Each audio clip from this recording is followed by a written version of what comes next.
நீங்கள் பார்த்து கொண்டிருப்பது நியூஸ் 21 செய்திகள். தமிழ்நாடு செய்திகளை உடனுக்குடன் தெரிந்து கொள்ள நியூஸ் 21 செய்திகளை பாருங்கள்.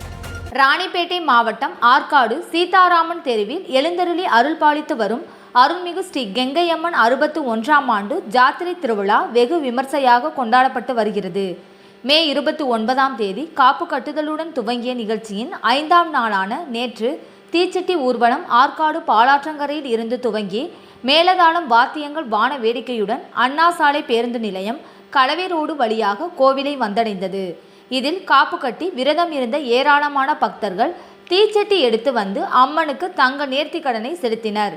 இதில் பக்தர்கள் பொதுமக்கள் என ஏராளமானோர் கலந்து கொண்டனர். இதனைத் தொடர்ந்து பொதுமக்கள் பக்தர்கள் அனைவருக்கும் அன்னதானம் வழங்கப்பட்டது. நியூஸ் 21 செய்திகளுக்காக பாஸ்கர். ராணிப்பேட்டை மாவட்டம் ஆற்காடு பேருந்து நிலையத்தில் மாதந்தோறும் பௌர்ணமி அன்று அன்னதானம் வழங்கி வரும் Sri Jothilingeswarar சிவனடியா Seva public charitable trust பல்வேறு ஆன்மீக பணிகள், பள்ளி மாணவ மாணவிகளுக்கு உதவி செய்தல், மரம் நடுதல், இரத்த தான முகாம் நடத்துதல், மருத்துவ முகாம் நடத்துதல், துப்புரவு பணியாளர்களுக்கு நலத்திட்ட உதவிகள் வழங்குதல் போன்ற எண்ணற்ற பொது சேவை பணிகளை செய்து வருகின்றனர். இதில் உதவி செய்ய விருப்பமுள்ளவர்கள் தொடர்பு கொள்ளவும். நிறுவன தலைவர் ஜெய் மாருதி சரவணன், எண் 3, ராஜ முதலியார் தெரு, ஆற்காடு, ராணிப்பேட்டை மாவட்டம். மேலும் விவரங்களுக்கு 9040405952 8098187924 என்ற எண்ணை தொடர்பு கொள்ளவும்.